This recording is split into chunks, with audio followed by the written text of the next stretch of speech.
आता आपल्यासमोर जी ही इमारत 3 मजली इमारत दिसते ती मंगळवार पेठेतील दैवज्ञ बोर्डिंग समोरच्या कारेकरांची इमारत. या इमारतीचं असं वैशिष्ट्य काय तर या इमारतीत मंगेशकर भगिनी, लता मंगेशकर, आशा मंगेशकर, उषा मंगेशकर भगिनी 1940 ते साधारण 47 सालापर्यंत याच ठिकाणी त्यांचं वास्तव्य होतं. ही इमारत कारेकरांची. कारेकर म्हणजे कोल्हापुरातली अतिशय जुनी सराफी आणि विश्वासार्ह पिढी.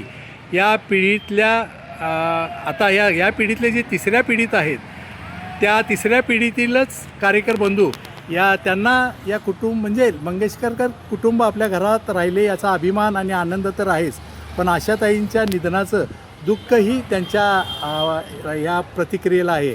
आता त्यांच्याच शब्दात या कारेकरांच्या घराचं म्हणजे जिथं मंगेशकर भगिनी राहिल्या याचा अंतरंग आपण जाणून घेऊ. प्रथम आशा आत्यांना कारेकर कुटुंबियांतर्फे भावपूर्ण श्रद्धांजली. त्यांची आठवण अशी की मंगेशकर कुटुंबीय असं नाही, ते कारेकर कुटुंबीय असं तेवढं ते घरोबा. बरोबर. म्हणजे तुमच्या घराची कारेकर म्हणून ओळख, कारेकरांचं घर म्हणून ओळखच, पण या घरात मंगेशकर भगिनी राहिल्या ही एक खूप चांगली ओळख मोठी गोष्ट आहे. 1940 साली आलेल्या घरात राहायला ते 1947-48 पर्यंत त्या पूर्ण फॅमिली त्यांची होती राहायच्या. एक सांगता येईल का आठवणीनं की भाडं किती असावं त्या काळात? त्याला 10 रुपये भाडं आमच्यात होतं. हां, दुसरीकडे 12-14 रुपये असल्यामुळे त्या इकडे स्वस्तात जिथं थोडं स्वस्त म्हणून इकडे राहिल्या. आजीने त्यांना 8 का 10 रुपयाच्या भाड्यावरती एक पूर्ण मजला त्यावेळी त्यांना भाड्याने दिला होता. आणि त्या सुरुवातीच्या काळात इथं राहिल्या. त्यांनी इथं सगळं कोल्हापूर अनुभवलं किंवा या ज्या सृष्टीचा म्हणजे चित्रपटसृष्टी असेल, गायनसृष्टी असेल याचा त्यांनी अनुभव घेतला. पण ज्या वेळा लता मंगेशकर भगिनी जगविख्यात झाल्या किंवा कोल्हापूर देशाचं भूषण ठरल्या त्यानंतर त्यांनी या घराबाबत किंवा तुमच्याबाबत त्यांचे संबंध कसे राहिले, काय आठवण त्यांनी जपली? ते वरच्यावर आमच्या कॉन्टॅक्टमध्ये होत्या. हां, मध्ये त्यांचे विद्यापीठच्या एका कार्यक्रमामध्ये त्यांची पुस्तकामध्ये त्यांचा लेख आलेला, त्या कार्यक्रमाला त्या आवर्जून आल्या होत्या आणि त्याच्याबरोबर वेळेत वेळ काढून आम्हा सर्व कारेकर कुटुंबियांना ते भेटण्यासाठी वेळ काढून टाईट शेड्यूलमधनं सुद्धा त्या आल्या होत्या, भेटल्या. अर्धा तास आमच्या सर्वांची गप्पा गोष्टी मारल्या. एवढं आम्हाला भारी वाटलं त्यावेळी की एवढी मोठी व्यक्ती आपल्या घरात आली. आमचंच भाग्य म्हणायचं ते. येस. आणि त्यानंतर आशा भोसले आल्या होत्या विद्यापीठ हायस्कूलमध्ये. त्यांनी प्रार्थना म्हटली, मुलींच्या बरोबर फोटो काढून घेतले. हा अलीकडचा काळ, या 15-20 वर्षापूर्वीचा हा साधारण काळ आहे. म्हणजे लता मंगेशकर असं नव्हे, पण मंगेशकर कुटुंबीय ज्यांच्या घरात राहिलं तेच हे कारेकर कुटुंबियापैकी. तुमचं नाव? राहुल रवींद्र कारेकर. प्रशांत शशिकांत कारेकर. येस.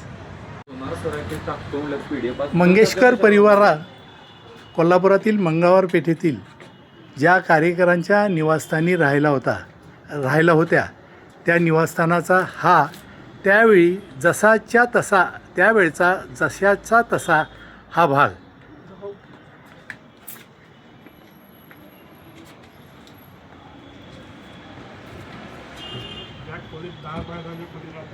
दहा बाय 10ची त्यांची साधी खोली आणि त्यात असलेलं त्यांचं वास्तव्य आणि तेथे राहूनही तो शाप किंवा देवानं आपल्याला असं का जगणं दिलं असला कुठलाही नकारार्थी सूर त्यांच्या तोंडातून किंवा त्यांच्या शब्दातून कधीही व्यक्त झाला नाही. तर मंगेशकर कुटुंबीय 1940 ते 1947 या काळापर्यंत राहत असलेलं हे ठिकाण.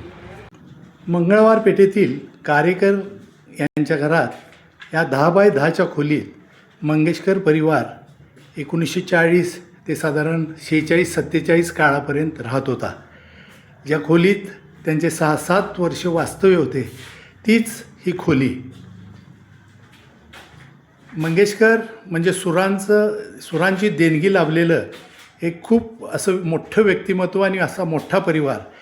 पण आपल्या वाट्याला पूर्वीचे हे जे दिवस आले याबद्दल एकही नकारात्मक सूर कधी आशाताईंच्या आणि लताताईंच्या बोलण्यातून बाहेर पडला नाही. जे आलं संकट समजा किंवा परिस्थिती समजा ही त्यांनी अतिशय प्रयत्नपूर्वक त्याला तोंड दिलं आणि आपले एक वेगळा सूर म्हणजे आशा भोसलेंचा सूर, लता मंगेशकरांचा सूर, हृदयनाथजींचा सूर, उषा मंगेशकरांचा सूर असा संगीताचा एक अतिशय चांगला सूर त्यांनी आपल्या सगळ्या कर्तृत्वातून जपला. ज्या ठिकाणी मंगेशकर परिवार साधारण 1940 ते 47पर्यंत राहत होता त्या मंगळवारपेठेतील कारेकर इमारतीचा हा एक भाग झाला. या इमारतीत किंवा या वास्तूत कारेकर मंगेशकर कुटुंबीय तर राहतच होते, पण आणखी एक या घराचं वैशिष्ट्य की कोल्हापुरातील अतिशय प्राचीन असं विठ्ठलाचं आणि महादेवाचं मंदिर ज्या परिसरात आहे त्या घराची भिंत आणि कारेकरांच्या घराची भिंत यात अवघे 7 ते 8 फुटाचं अंतर आहे. म्हणजे कोल्हापूरच्या एकूण संस्कृतीशी किंवा प्राचीन परंपरेशी एकरूप झालेल्या मंगेशकर कुटुंबियांच्या 1940 ते 47 सालच्या कालावधीतील